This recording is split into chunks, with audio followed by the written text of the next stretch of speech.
Tonight on KGW News, taking to the skies. Oregon's air show returns with all women in the cockpit. But to have an all-woman air show, it's a thing to behold. Plus, why hundreds of Portland students walked out of class today in protest. And neighbors wonder if anyone's hearing their complaints. It's really just a helpless feeling. We look at the reports rolling in over homeless camps and just how the city's responded. But first, an arrest in the murder of a 13-year-old girl. What we've learned about the suspect, who's just a teenager himself. Your news starts now. And thank you for joining us. I'm Laurel Porter. That teenager was charged today in the murder of 13-year-old Milana Lee. Her body was found in a park in Beaverton last week. Our Alma McCarty learned more about the suspect who was out on probation. Alma? Well, Laurel, that suspect is 16-year-old Daniel Gore. Officials with Washington County confirming tonight that he was out on probation with the Juvenile Department for nonviolent offenses. As the days pass, a memorial grows on Southwest Barrows Road in Beaverton. Flowers, balloons, and messages of remembrance for 13-year-old Milana Lee. It's obviously a tragedy to hear about. Lee was last seen at her apartment in the Murray Hill area on May 8th. Her mother reported her missing the following day. On May 10th, Beaverton police discovered her body in a small stream in a park nearby this intersection and not far from her home. Brad Day lives in the area. Just so horrible to have that happen to somebody that age. It happened to anybody, but especially a young life just getting started. The state medical examiner ruled Lee's death a homicide. Now, less than 10 days later, 16-year-old Daniel Gore faces murder charges for her death. Partially, it's relief knowing that, they've made an arrest. But the other part is, 16-year-old. It just expands the tragedy more. On Friday, Gore was charged with first-degree murder in Washington County Juvenile Court. According to the Oregonian, Gore has a criminal history, which includes trying to set a movie theater on fire. County officials confirmed the teen had been on probation for arson and theft charges. The Oregonian also reports the deputy DA told the judge Friday that Gore had been released into the custody of his family in Salem in February, but then he ran away from home in April and had likely been staying in Beaverton.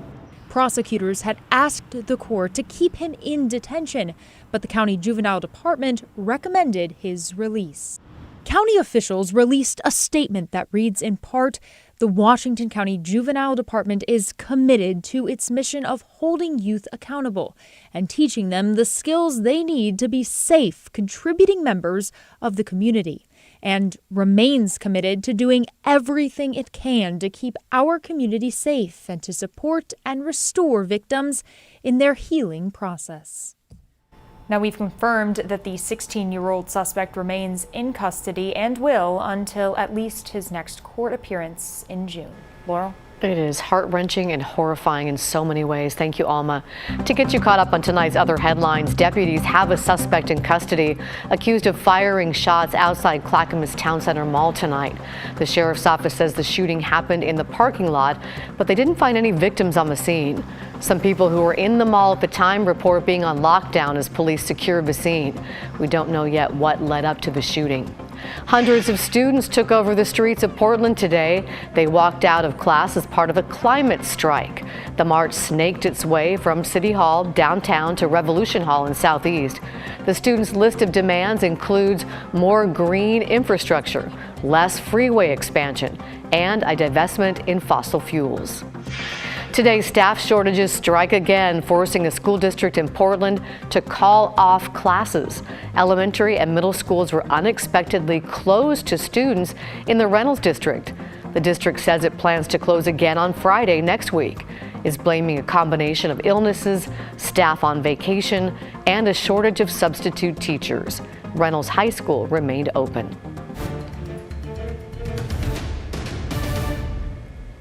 I didn't respond to this with the urgency that I should have, and I realized that. but I still know that we will have the counting done on time. Clackamas County's election clerk admitted today to being slow to react to a ballot problem that put election results way behind in the county. But she could not yet commit to a timeline for how soon they'll have all the ballots counted. And it may surprise you to learn none of the ballots with that faulty barcode have actually been counted yet. The county's been running ballots through machines and setting aside those the machines can't read. So far, that's about 64% of them. Then on Monday, they'll begin the process of hand duplicating each of those ballots so that they can be counted. We learned today the county may have been able to respond to this issue better if they'd tested their system differently. Pat Doris compared Clackamas County's process to other metro counties tonight on The Story. Under state law, the entire vote counting process is required to be tested no later than 7 days before an election. And Clackamas County did meet that mark, testing the machines on May 3rd, 2 weeks before the election. But listen as Sherry Hall, county clerk who is in charge of elections, explains where the ballots came from that were run through the machines. Those ballots were printed here, not by the printer. They were perfect. She said it's the way they've always tested the machines, with ballots they print, not the ballots from the outside printer who creates the actual ballots that are sent to voters. Later that same day, elections started running real ballots. And that's when we noticed the problem. And by then, it was too late to fix. In Multnomah County, which sent out roughly 560,000 ballots, that test required by state law was done 5 weeks before the election, enough time to fix any problems. And there were none, by the way. And Multnomah County uses sample ballots from the printer that makes the voter ballots.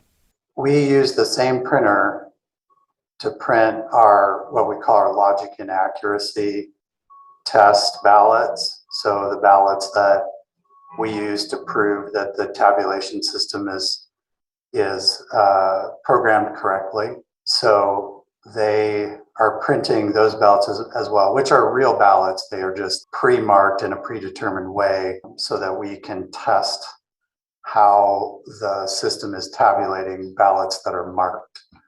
And for this election, that was about 25,000 ballots that were part of our full logic and accuracy test. And we ran all those well before any real ballots went through. Washington County uses a similar system. They sent us this video showing their vote counting process. They ran the state-required test on May 5th and used more than 14,000 sample ballots from the same printer that made their real voter ballots. They found no problems. Clackamas County Clerk Sherry Hall was asked about that today. Why not use sample ballots from the outside printer and get them much earlier? We've talked about that because if we had ballots printed by the external printer, we might have known about this problem. But it's the timing of it all that doesn't allow that sometimes because of the printer scheduling each of their customers, just different things. You can watch The Story each weekday at 6 o'clock here on KGW for more in-depth looks into the big issues affecting our community. Now to the issue many candidates are talking about, the homeless crisis. We frequently hear from neighbors around Portland complaining about camps that make them feel unsafe. Well, the city of Portland hears it too, and they say they register hundreds of complaints each week. But what do they do with those complaints? We found out just last week the city received about 1,800 campsite reports. They observed 385 of them and met with campers at another 593. 16 camps were cleaned and 43 completely removed. The city prioritizes the sites that pose a safety and health risk, leaving others, neighbors say, that may have less obvious problems. That whole helpless feeling that a ton of people have expressed, not really having any options. Why aren't there resources to help this situation? It feels like it's been going on for so long. While it may feel like a dead end, it's important to note the city's impact reduction team does review every single report. KGW is launching a brand new true crime podcast called Should Be Alive. It examines the 2019 murder of a Vancouver teenager named Nikki Kuhnhausen, who was killed for being transgender. A man from Clark County named David Bogdanov was convicted last August for the murder and sentenced to prison. The trailer for Should Be Alive is available now wherever you get your podcasts. Episode 1 drops Wednesday, May 25th. There will be 6 episodes in total, with a new one launching each Wednesday. If you'd like to learn more about the case, we have photos and video and much more information at kgw.com/shouldbealive.